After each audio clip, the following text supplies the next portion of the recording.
All right, guys. Good evening. Happy Wednesday. We're doing what are we doing? 2 Kings chapter 6 tonight, and next week there'll be no Bible study. I'm actually going to take a little break.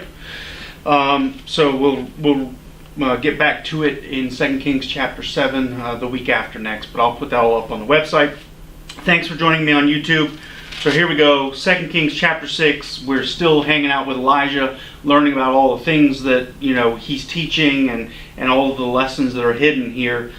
This is a good chapter because it points out basically the focus. Let me adjust my chair a little bit.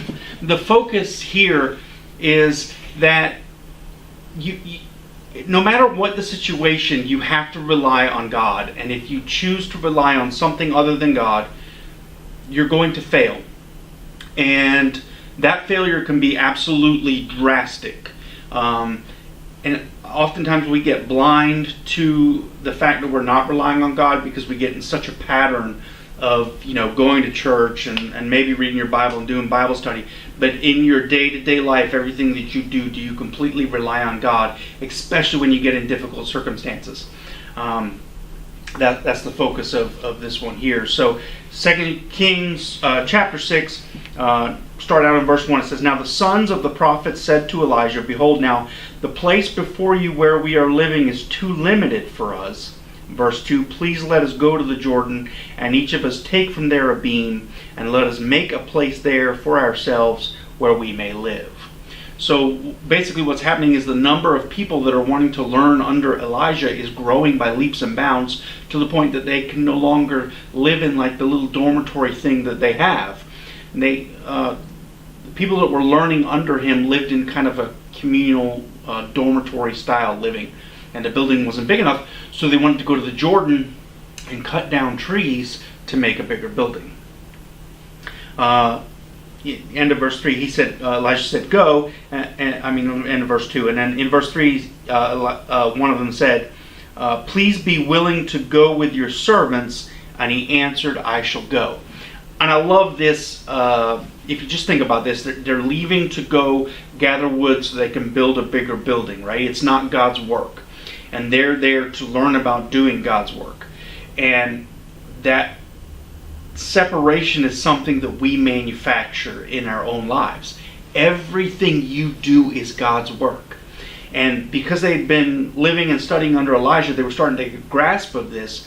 And so what they asked was, "Hey, come with us because we know this is a continuation of God's work. We're just building a building for us to live in, but it's so we can live here and learn under you and get to know God better." Oftentimes in our lives, we compartmentalize things, right? Like your job is your job, your home life is your home life, church is church. No. God is everywhere. You take God to work with you. You work like you're working for God. You treat your family like you're treating your family like they belong to God, because they do. That sort of thing. You shouldn't ever separate the two, right? So he's like, "Yeah, sure, I'll go with you." And verse 4, "So he went with them, and they came to the Jordan, and they cut down trees." So they get all the wood they need.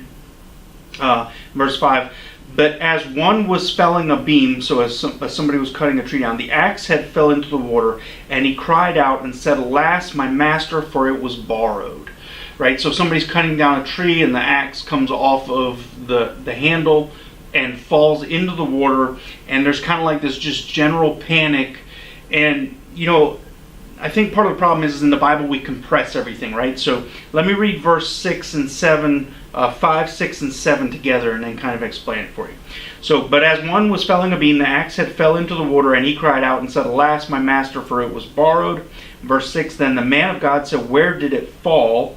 And he showed him the place. Elijah cut off a stick, threw it in there, and made the iron float. And Elijah said, 'Take it up for yourself.' So the guy who lost the axe had put out his hand and took it." Now when you read that, it's all compressed.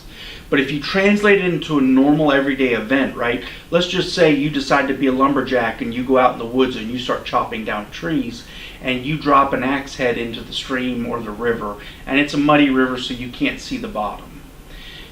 Your first instinct is to jump or dive into the water and try and recover the axe head, right? You're going to feel around. You might call some friends over. You're going to start to panic a little bit. You're going to start to worry. And then finally you're going to say, God, I need your help. And that's what took place here, right? Just because it's compressed doesn't mean all those events took place. So you think of the desperation of this guy and you're like, well, why is he so desperate about an axe head? And the reason is because back then, an axe head would have been extremely expensive and extremely valuable, right? It's not like today where you just, bang out an axe head in a factory. These things were made by hand. The metal was taken directly out of rock from a fireplace. Very long, tedious process. Would have taken a lot to make an axe head, and they would have been very valuable. So this guy who is living in a dormitory to learn under Elijah obviously has no money. He can't replace the axe head. So what does he do? After he tries to fix it himself, realize he can't, he turns to God. Right? Now remember, this is pre-Jesus, so Elijah is the in-between between man and God. We don't have that problem anymore. We have a direct line to God. So yeah, does God recognize when you're trying to solve a problem yourself? Sure. Should you recognize when you can't solve a problem and then the solution be immediately turn to God? Sure. Does God frown upon you trying to solve it yourself first? In most situations, probably not. He doesn't want you just sitting around waiting for him to do everything. Right? But there has to become a point where you recognize before it's too late, before it turns into a big thing, before you go to the person you borrowed the axe from and you're like, I'm so sorry I lost your axe. And they're like, well, I'm going to take your 2 donkeys and your ox and I'm going to take one of your children as payment for the axe. Before all of that happens, turn to God, right? So this is what he does. He turns to God. And God provides this miracle, and it seems so, I don't know, just ordinary, right? But that's really how God works. If you think about all the things you've been through your entire life, all the stuff that you've had go on, there's been miracle after miracle after miracle, and they're all what we would call small miracles, right? So here's the small miracle. Elijah throws in a stick over where the axe head was, and the axe head floats out of the water so the guy can just grab it. The point of this is, look, if you're living and working for God, God will provide for you. Even in times when you think he's not, he will provide for you if you turn to him. I'm sure when this guy cut down this tree, he wasn't thinking, well, great, God has got me in a fantastic situation here. He was all panicked, right? But God's still there to provide. You can still have problems and still have God providing. The Christian life is not one that's perfect, but it is one that is cared for and nourished by God. And we need to stop and recognize those little things, right? So if he wouldn't have turned to God right away, who knows what would happen down the road? But because he turned to God right away, God provided, because he's living correctly, meaning, he's doing the things that he has to do to survive, but he's doing them as he's doing them for God. That's a big one there. And this exact scenario is played out in the end of chapter 6 in the exact opposite way, and we're about to get there, but we got to walk a little ways here, right? So verse 8, now the king of Aram was warring against Israel, and he counseled with his servants, saying, in such a place shall be my camp. So what they would do is, they wouldn't actually attack Israel like a big army. They would send little bands in here and there to kind of rob and pillage and steal servants and all sorts of horrible stuff, and it was like a constant thing. And he's basically telling his servant, look, we're going to make camp here. In verse 9, the man of God, so Elijah, sent word to the king of Israel, saying, beware that you do not pass this place, for the Arameans are coming down there. So Elijah gets providence from God, gets a warning from God, and Israel, Jehoram, and he says, hey, the Arameans are about to wind up over here, just giving you a warning. And he says, do not pass this place, right? So do not go up there. Very important. So the man of God gives the king of Israel direct instruction. So it's a direct instruction from God. It says, do not pass this place, meaning don't go there. Verse 10, the king of Israel sent to the place about which the man of God had told him. Thus he warned him so that he guarded himself there more than once or twice. So the king sends basically an army up there. Exactly what God told him not to do. Verse 11. Now the king of Aram was enraged over this thing, and he called his servants and said to them, will you tell me which one of us is for the king of Israel? So who's the spy? Who's the one that's giving away all my secrets? Verse 12, one of his servants, so probably a captured Israelite, one of his servants said, no, my lord, O king, but Elijah the prophet, who is in Israel, tells the king of Israel the words that you speak in your bedroom. So somebody, I'm guessing they were captured from Israel. They knew of Elijah, and they knew of his power and his relationship with God. His godly power, not that he had power. Knew of his relationship with God and told the king, it's like, look, there's no spy. It's that Elijah has a direct line with God, and he's the one telling the king of Israel everything that's going on. Verse 13. So the king of Syria said, go and see where he is, that I may send and take him. And it was told him, saying, behold, he is in Dothan. He sent horses and chariots and a great army there, and they came by night and surrounded the city.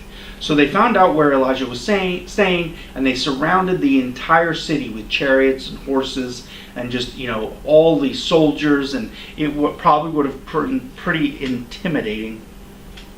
Verse 15, now when the attendant of the man of God had risen early and gone out, so when Elijah got up, behold, an army with horses and chariots was circling the city. And his servant said to Elijah, alas, my master, what shall we do? Elijah answered him, verse 16, he said, do not fear, for those who are with us are more than those who are with them. Remember, God is never on your side. I believe I've said this on Sunday mornings on multiple times. I've probably said it here on Wednesday nights multiple times. God is never on your side. But you can be on God's side.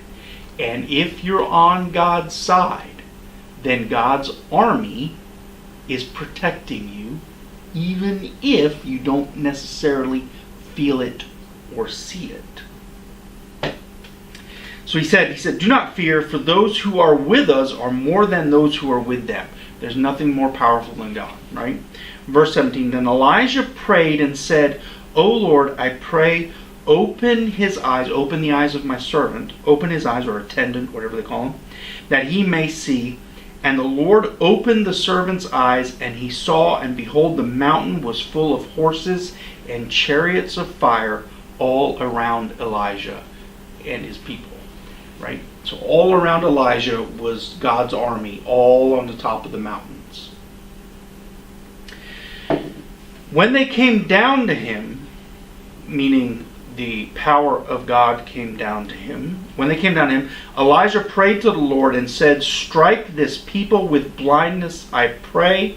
So God struck them with blindness according to the word of Elijah. So this blindness, a lot of times in the Bible we get confused because we think of blind as this, right? Can't see anything. Blind, the word here used is a light blindness. So like after when like somebody takes a picture with a camera and you see the dots and you can like chase them with your hands, but it's so bright that it actually causes them to have no vision whatsoever.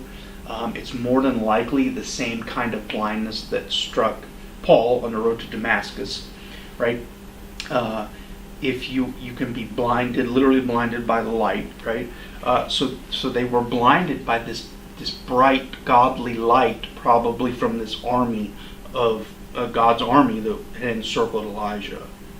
In verse 19 we get a verse that has been translated into Star Wars. It says, then Elijah said to them, this is not the way, nor is this the city. Follow me, and I will bring you to the man whom you seek. And he brought them to Samaria. So while these guys are completely blinded by light, he goes up to them and says, hey, the Elijah you're looking for is not here. He's in Samaria. And he said, come with me. So he's not lying because he's going to Samaria. Right? We got to be careful that we don't accuse, a prophet of God from telling a lie.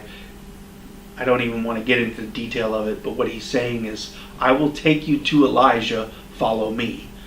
So he's not lying, right?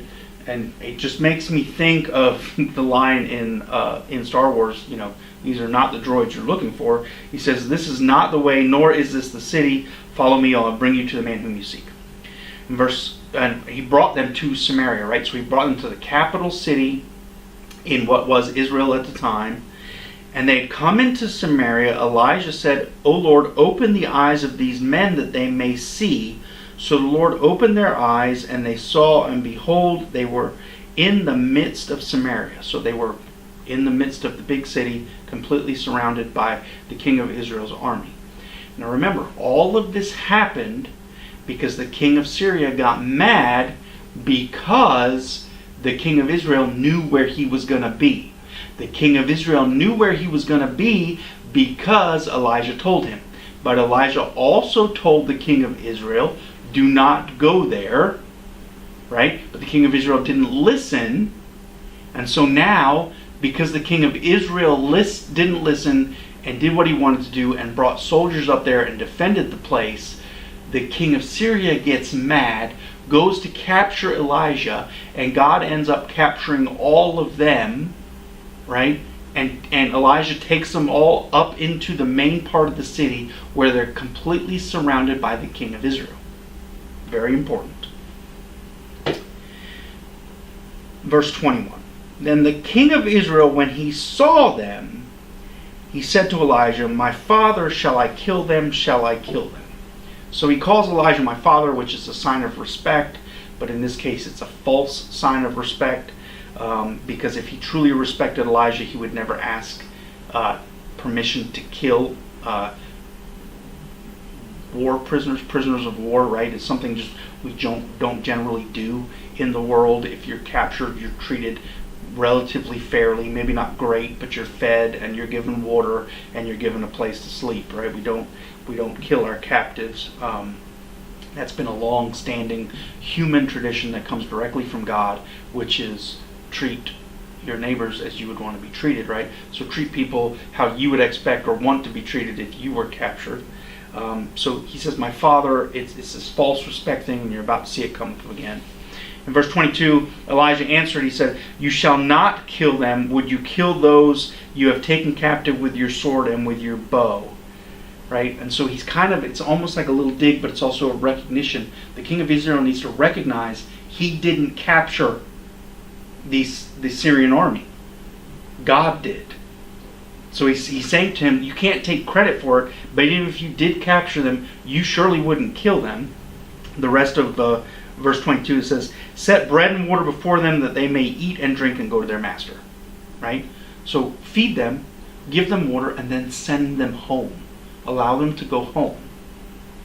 So he prepared a great feast for them, and when they had eaten and drunk, he sent them away, and they went to their master, and the marauding bands of Armenians did not come again into the land of Israel.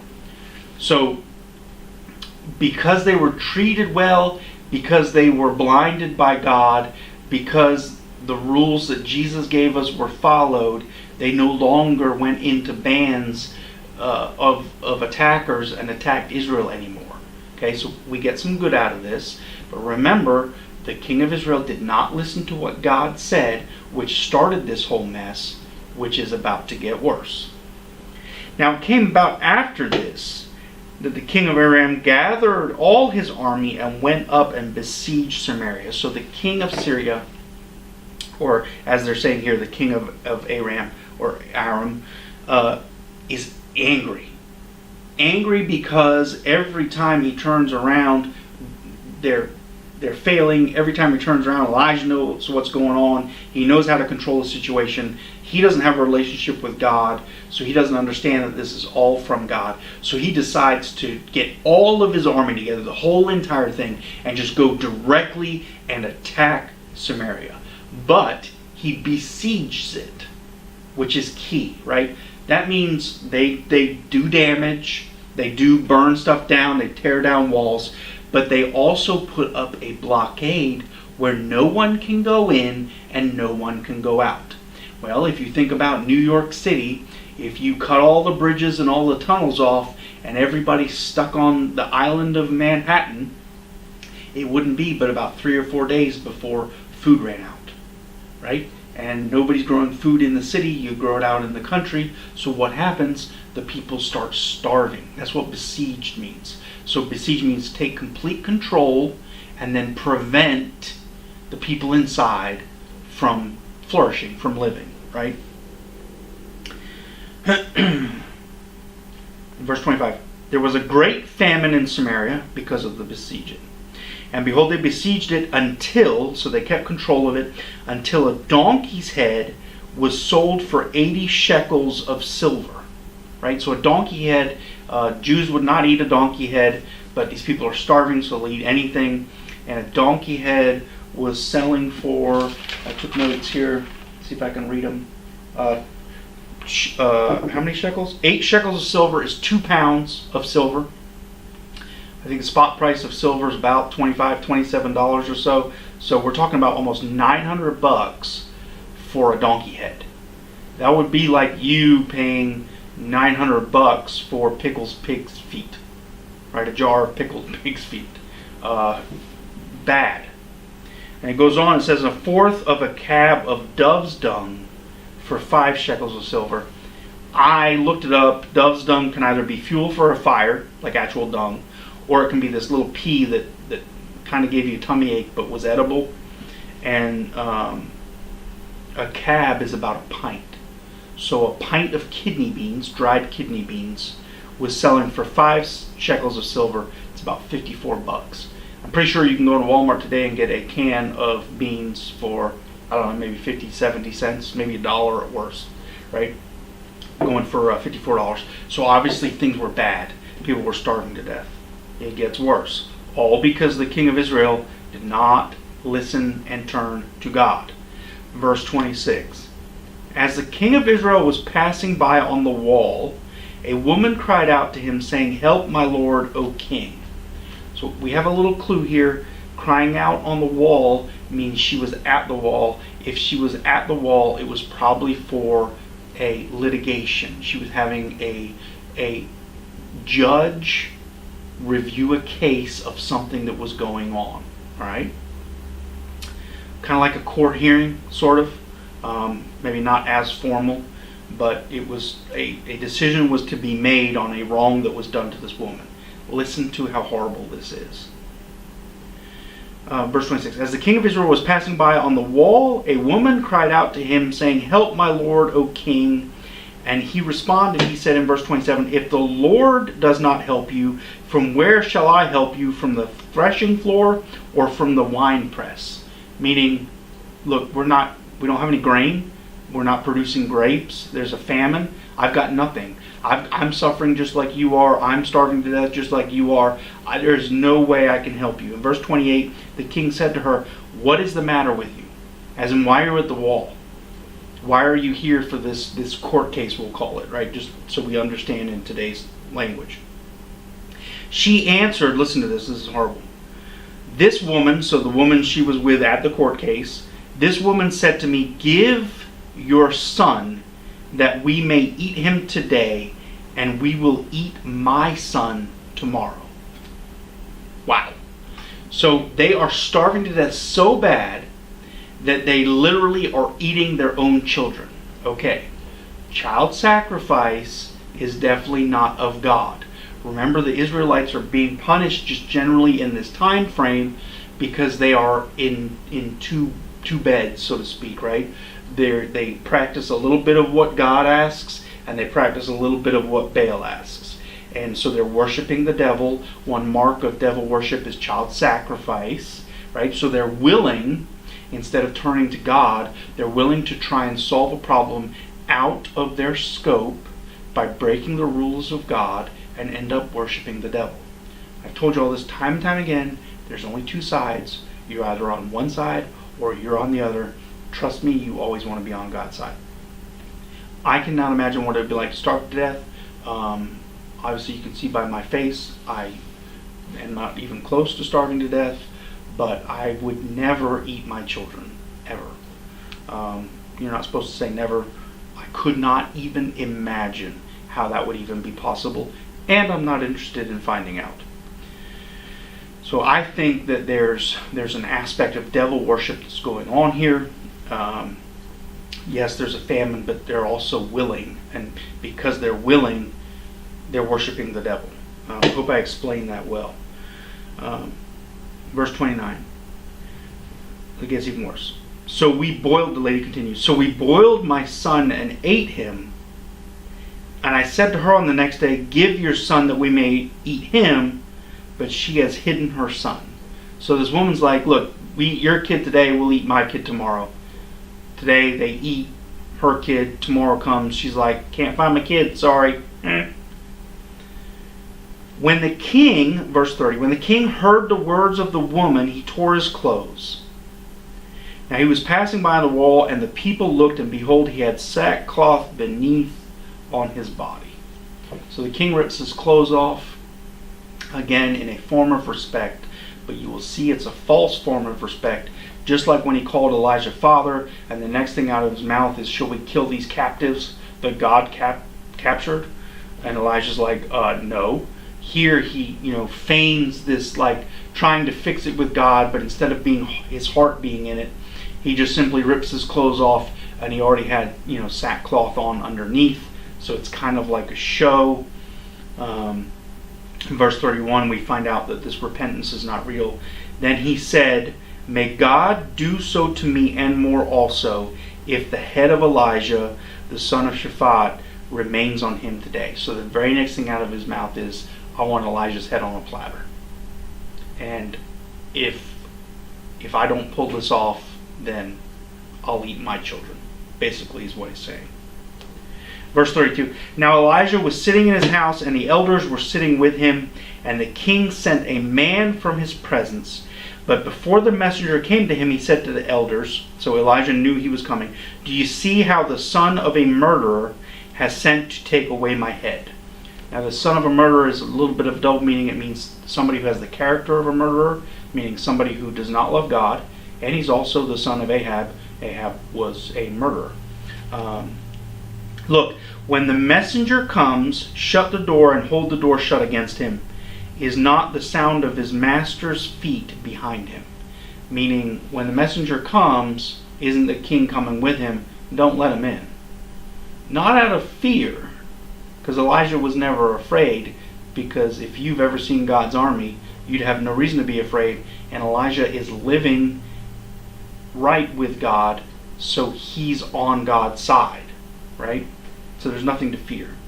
Verse 33, while he was still talking with them, behold, the messenger came down to him, and he said, behold, this evil is from the Lord.